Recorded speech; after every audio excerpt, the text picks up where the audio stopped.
Sight, sunlight gliding in the night, watching how the tide comes in. Hercai'nin başarılı oyuncusu Serdar Özer bu hafta Dizi TV'de özel konuğumuz. Çok sevdiğimiz Serdar Özer'le bilmediğimiz yönlerini de konuştuğumuz keyifli bir sohbet gerçekleştirdik. Merhaba diyelim ve başlayalım. The golden hour, we're breaking like waves in the sea. Sevgili Serdar Özer, sorularımıza başlamadan önce ailenize olan düşkünlüğünüzü ve bize yansıyan baba profilinizi çok beğeniyor ve takdir ediyoruz. Bunu belirtmek isteriz. Teşekkür ederim güzel sözlerin için.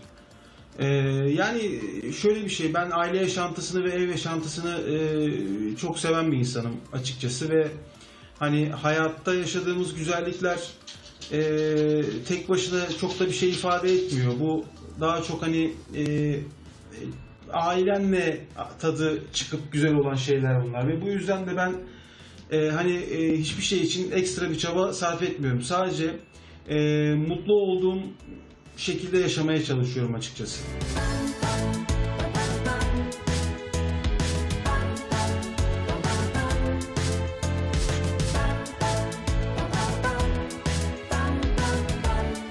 Gülmeyi seviyorsunuz ve bu size çok yakışıyor. Hercai setinde gerçekleştirdiğimiz çekimlerde kime sorsak setin muzır isimleri arasında sizin de adınız geçiyor.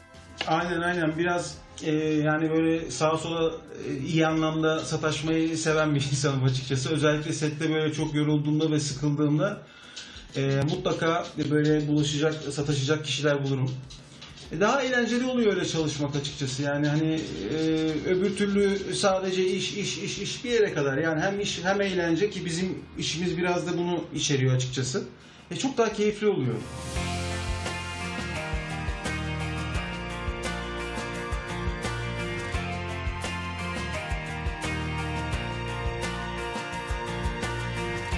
Peki Hercai ekibinin diğer eğlenceli isimleri kimler? Sette en eğlenceli bulduğum iki kişi var.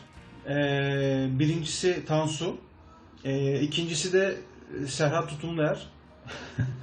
O çünkü ciddi ve komik insanlardan. Yani baktığınız zaman ciddi ama komik bir adam. Onunla da çok eğleniyoruz biz. O yüzden ikisini söyleyebilirim. It's a beautiful day. And I'm gonna be just fine. Yeah. It's a beautiful day. Genellikle muzır insanlar çocukken de yaramaz olur derler. Merak ediyoruz, siz nasıl bir çocuktunuz? Yani evet, ne yazık ki aşırı yaramaz bir çocukmuşum. Hatta annem babam benden yaka silmiş artık, yani o kadar hani yaramazmışım. I'll wake up soon. And while I wait for the family to get up. Biraz da bilmediğimiz yönlerinizi konuşalım. Mesela tutkunu olduğunuz şeyler var mı?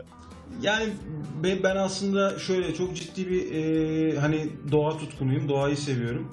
Bu özellikle nedense 30'lu yaşlarımdan sonra hani bende böyle ciddi şekilde yer bulmaya başladı. Ondan sonra hep hayalimi, düşüncelerimi doğada yaşam üzerine kuruyorum nedense, özellikle bu aralarda. Bu karantina etkisiyle de büyük ihtimalle.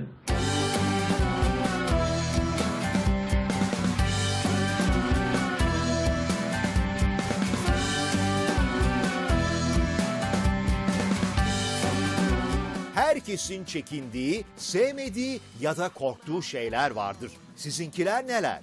Fobim vardı, evet. Karanlıkla alakalı bir sıkıntım vardı fakat onu aştım. Hani onun haricinde bir fobim yok. Yükseklikten korkmam zaten. Artı yani daha çok yükseklikle alakalı hayallerim de var yani. Artık da biraz zor herhalde yapmak ama paraşüt olsun, bu hani bir kıyafetle uçuyorlar, fly suit diyorlar ona. Onları böyle bir hayalim var onlara. Şimdi buradan böyle rahat konuşuyorum da hani kolay şeyler değil onlar ama nedense çok çekiyor beni.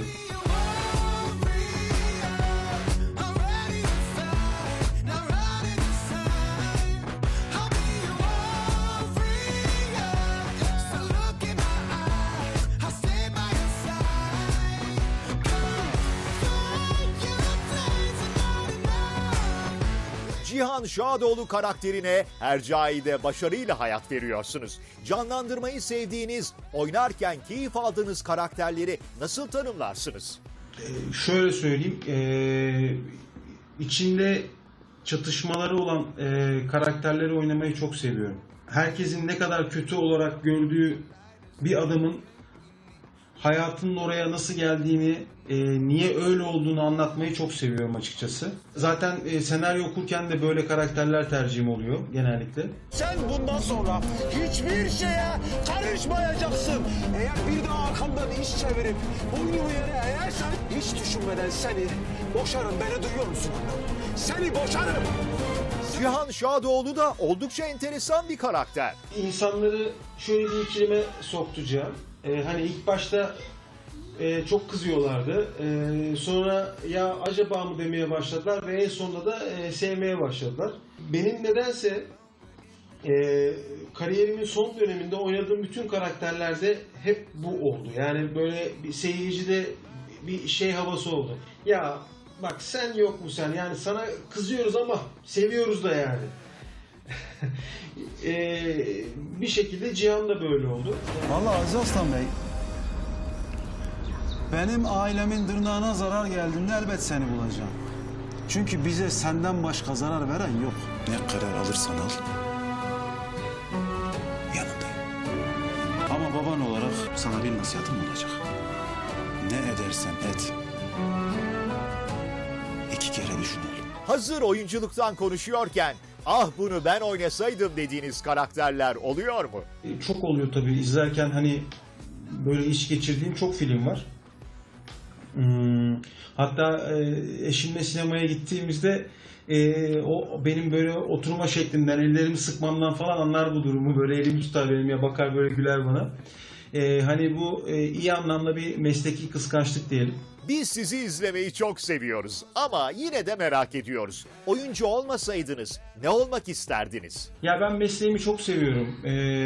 Benim mesleğim gerçek anlamda çocukluk hayalim. Yani hani çocukluktan beri istediğim şeyi yapıyorum. O yüzden hani illa bir cevap vermek gerekiyorsa boksörlük bana gerçekten hani sporcu olarak boksörlük bana çok şey geliyor, böyle cazip geliyor ama mesleğimi çok seviyorum ve yani her zaman içinde bulunmak istiyorum ve hep de işimi yapmak isterdim. Onun haricinde hiçbir şey düşünmedim. torununu bile bile ölüme gönderen bir yılan yuvasına girmeye meraklı değilim açıkçası. Şükran Ana'ya yardım ettim diyeceğim. Ama sen insanlıktan nasibini almadığın için onu da anlamayacağım.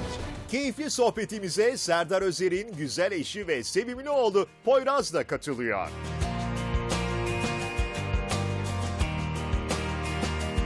Hazır yakalamışken Serdar Özer'i eşi Çiğdem Hanım'a soralım. Yani gördüğünüzden bir fark yok gerçekten, yani hani ben Serdar yüreğiyle olsun, aile babalığıyla olsun gerçekten örnek bir insan. Dolayısıyla gerçekten çok iyi bir insan. Poyraz'la arası çok iyi bir kere. Yani hani 2 tane kova zaten. 2 çocuk, bırakın onları kavga da etsinler, oynasınlar da. Ben de ortalığı toplamaya çalışan boğa durumundayım evde. Ama gerçekten her şeyiyle tam bir baba diyebilirim size.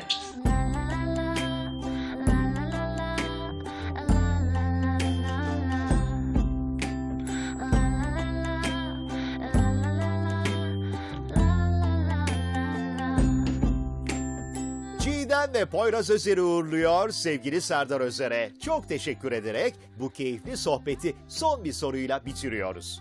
Hayranlar merak ediyor. Acaba Hercai ne zaman izleyicisiyle buluşacak? İnşallah yakın zamanda başlayacağız. Ve sizin bizi özlediğiniz kadar biz de sizleri özledik. En yakın zamanda görüşmek üzere.